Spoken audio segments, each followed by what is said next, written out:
जरूर करें भाई। और बाबा के दरबार में हम जब भी गई वाली हमरा खातिर कुछ ना कुछ बढ़िया भइल बा। बस बाबा के आशीर्वाद आप सब पे, हमरा पे, खुशी दी पे, अभिमन्यु भैया पे, ये महान क्लब पे हमेशा बनल रहे। और आवे के बाद कैसे कि रोड में कांवरियन के भीड़ लगल बा, ओमे चलावते नचिया। रोड में कांवरियन के भीड़ लगल बा, ओमे चलावते नचिया। ड्राइवर हो किसया ड्राइवर हो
इसका वोकल और खोलिए कि बड़ा मजा होला सुना कि भंगिया के गोला में कि जब न तू चढ़ावे ले जात भैया वोकल और बढ़ाइए ले जाता रा भोला के।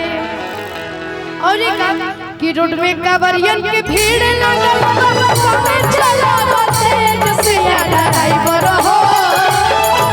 रोड में कांवरियन के भीड़ लगल बा, चलावते जसिया ड्राइवर हो।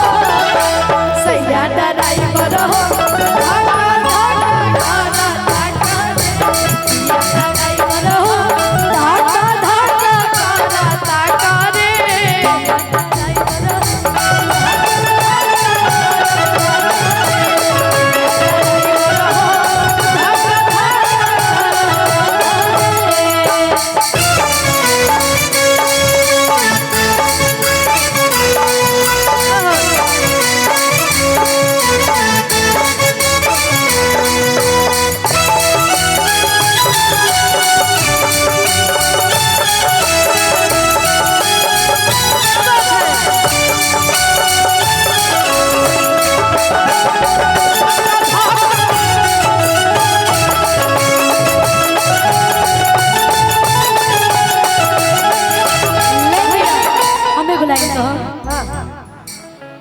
राजा हमके अयोध्या घुमाईदा, ए राजा हमके अयोध्या घुमाईदा, चल के राम जी के दर्शन कराईदा, चल के राम जी के दर्शन कराईदा। ए राजा हमके अयोध्या घुमाईदा, ए राजा हमके अयोध्या घुमाईदा, ए राजा हमके अयोध्या घुमाईदा, चल के राम जी के दर्शन कराईदा, चल के राम जी के दर्शन। ए राजा हमके अयोध्या घुमाईदा, ए राजा हमके अयोध्या घुमाईदा। लेकिन झारखंड में बनी जब हम लोग का कह के बात ए राजा हमके झारखंड घुमाईदा, ए राजा हमके झारखंड घुमाईदा। भैया कि चल के बाबा बैठ बैजूनाथ के दर्शन कराई दो। क्या बात है कि चल के बाबा बैजूनाथ के बोली नमः पार्वती पते कि चल के बाबा बैजूनाथ के दर्शन कराई दो। अरे के बा ए राजा हमारा के झारखंड घुमाएगा, ए राजा हमारा के झारखंड घुमाएगा, ए राजा हमारा के चल के बैजूनाथ के दर्शन कराई दो। बाबा बैजूनाथ के दर्शन कराई दो, ए राजा हमारा के झारखंड घुमाएगा।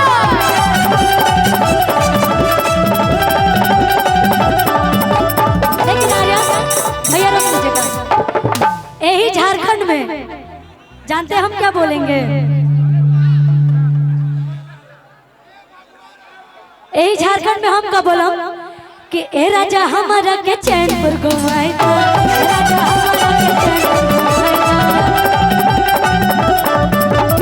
चल के श्री राम जी के दर्शन कराई दो, चल के श्री राम जी के दर्शन कराई दो। ए राजा हमारा के चैनपुर घुमाए दो, ए राजा हमारा के चैनपुर घुमाए दो, ए राजा हमारा के चैनपुर घुमाए दो। चल के श्री राम जी के दर्शन कराई दो, चल के श्री राम जी के दर्शन कराई दो। ए राजा हमारा के चैनपुर घुमाए दो, ए राजा हमारा के चैनपुर घुमाए दो।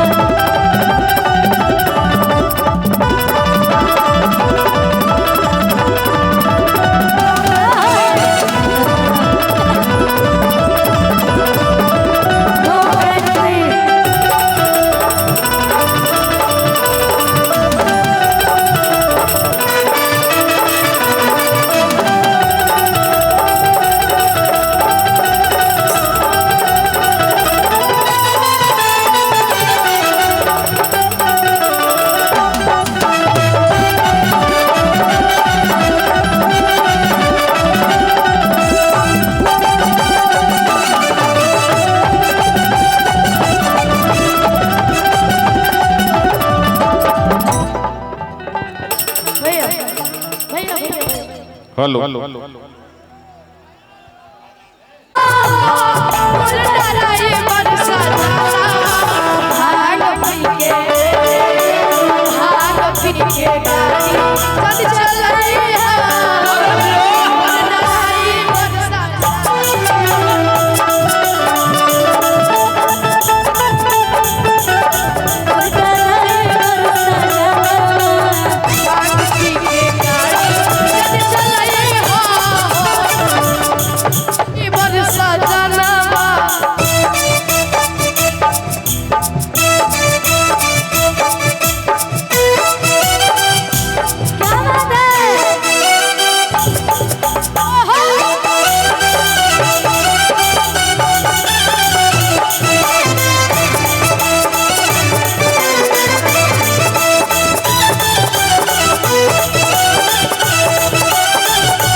बोल देते हैं भैया, रोक लीजिए थोड़ा सा झुमटा वाला स्टाइल में, ठीक है?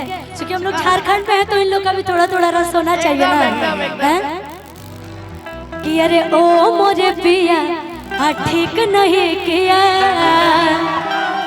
कि ओ मोरे पिया ठीक नहीं किया। और अमित भैया महान क्लब के अध्यक्ष जी आपसे आग्रह है कि आप मंच पे आइए। अमित भैया कि अरे ओ मोरे पिया अमित भैया, अमित भैया ओ मोरे पिया ठीक नहीं किया। चक्कर से लाली लाली चुनरी ना लिया हो, चुनरी ना लिया, चक्कर से लाली लाली चुनरी ना लिया हो, चक्कर से लाली लाली चुनरी ना लिया हो, चुनरी ना लिया। अरे ओ मोरे पिया ठीक नहीं किया, ओ मोरे पिया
चलो 1 मिनट बाबू भैया ऐसे मत कीजिए प्लीज।